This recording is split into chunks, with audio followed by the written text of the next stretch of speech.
personne pour qu'il soit reconnu comme étant le messager de Dieu par qui l'humanité tout entière sera sauvée. Parce que dire de Jésus qu'il est le sauveur de l'humanité, dans le sens qu'il est le messager de Dieu par qui l'humanité sera sauvée, ou encore dire de Muhammad sallallahu alayhi wa sallam qu'il est le messager de Dieu par qui l'humanité tout entière sera sauvée, ce n'est pas un slogan de frère. Ce n'est pas un slogan. Les chrétiens peuvent dire Jésus c'est lui le sauveur de l'humanité. Oh, Muhammad peut dire, les musulmans peuvent dire que Muhammad est le sauveur de l'humanité. Mais ce n'est pas un slogan. Il y a des critères que Jésus-Christ ou Muhammad doit remplir en sa personne ou réunir en sa personne pour qu'il soit reconnu comme étant le messager de Dieu par qui l'humanité tout entière sera sauvée.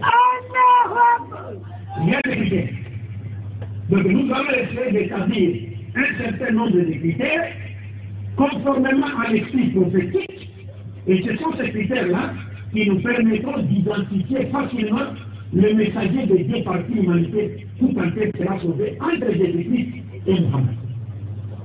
La paix de Jésus. Et après cela, nous allons tirer la conclusion en montrant clairement par qui l'humanité tout entière sera sauvée. Donc sans plus tarder, je passe au premier critère. Vraiment, je me résigne à l'extrême, n'est-ce pas, pour avoir un peu de temps pour poser des questions. Mais il y aura une série dans l'avenir dans lesquelles je vais aborder longuement sur certaines Inch'Allah. Mais les Nigériens ont la chance, n'est-ce pas, de me voir aborder certaines de cette façon-là. Parce que j'ai essayé de monter cela dans le passé, mais pas comme je dois, je vais le faire ici par la grâce de Dieu. Donc les premiers critères que Jésus-Christ ou Muhammad doit réunir en sa personne pour qu'il soit reconnu comme étant le messager de Dieu par qui l'humanité tout entière sera sauvée, c'est quoi? C'est qu'il y a 5 critères. Il y a 5 critères. Tous les chrétiens qui ont entendu de moi ces critères et qui voulaient s'engager à un débat avec moi, quand ils ont entendu ces critères, mes chers frères et mes sœurs, ils ont fermé leur Bible. Ils ont arrêté le débat. Les premiers critères, c'est quoi? Pour que Jésus-Christ ou Muhammad, que Dieu soit secret, soit reconnu comme étant le messager de Dieu par qui l'humanité tout entière sera sauvée, Dieu doit explicitement déclarer l'avoir envoyé à l'humanité tout entière. Dieu, nous devons fournir le témoignage de Dieu où il dit, il affirme avoir envoyé Jésus-Christ ou Muhammad à l'humanité tout entière. Ça, c'est le premier critère. Le deuxième critère, pour que Jésus-Christ ou Muhammad soit reconnu comme étant le messager de Dieu par qui l'humanité tout entière sera sauvée, Jésus-Christ ou Muhammad doit lui-même confirmer le caractère universel de sa mission, n'est-ce pas, en donnant des témoignages, en affirmant que Dieu l'a envoyé à l'humanité tout entière. Il faut que Jésus ou Muhammad disent explicitement que Dieu l'avait envoyé à l'humanité tout entière. Ça, c'est le deuxième critère.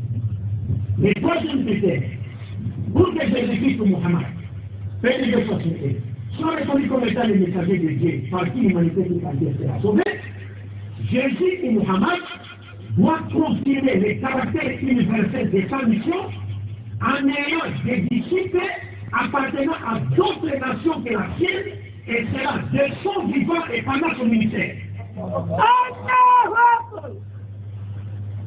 Parce qu'il est pratiquement absurde qu'on dise de Jésus-Christ ou de Muhammad qu'il est le messager de Dieu par qui l'humanité tout entière sera sauvée, lorsqu'on ne trouve à côté de lui que des disciples appartenant à sa nation.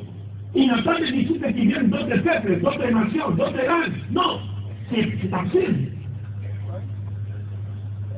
Le quatrième critère, pour que Jésus-Christ ou Muhammad, soit reconnu comme étant le messager de Dieu par qui l'humanité tout entière sera sauvée, il doit confirmer le caractère universel de sa mission en invitant les uns des autres nations à croire en lui de son vivant et pendant son ministère. Il faut qu'il les invite à croire en lui. Il ne peut pas être considéré comme étant le messager des deux parties humanitaires tout entière sera sauvé, tout en s'abstenant d'inviter les autres peuples de faire quoi? De croire en lui, Non. C'est facile.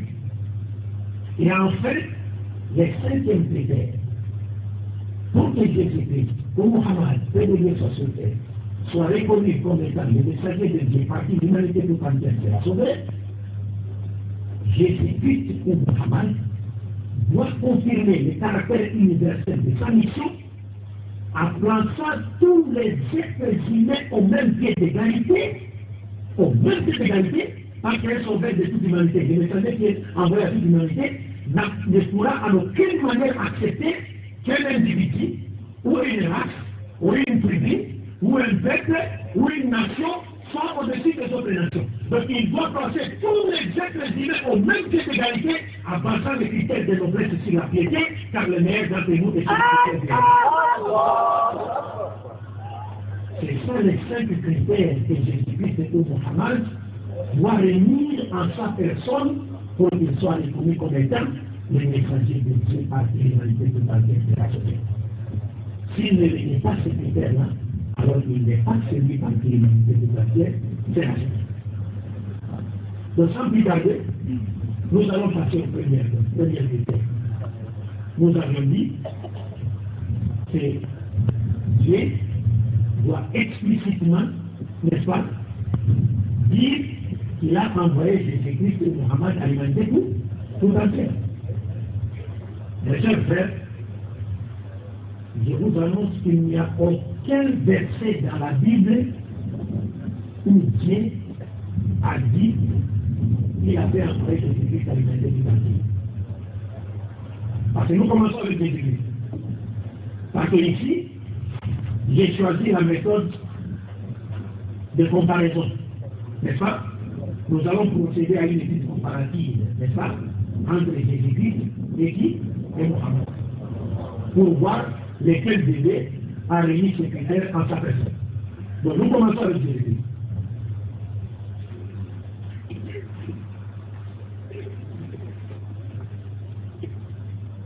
Nulle part dans la Bible judéo-chrétienne, Dieu a dit qu'il avait envoyé Jésus-Christ à l'humanité tout entière. Nulle part. Mesdames, mon frère Moustapha nous a cité un verset ici dans Matthieu 1, 21. Dieu envoie son ange Gabriel annoncer à Marie, Mariam alayhi salam, qu'elle attendra un fils et lui donnera le nom de Jésus.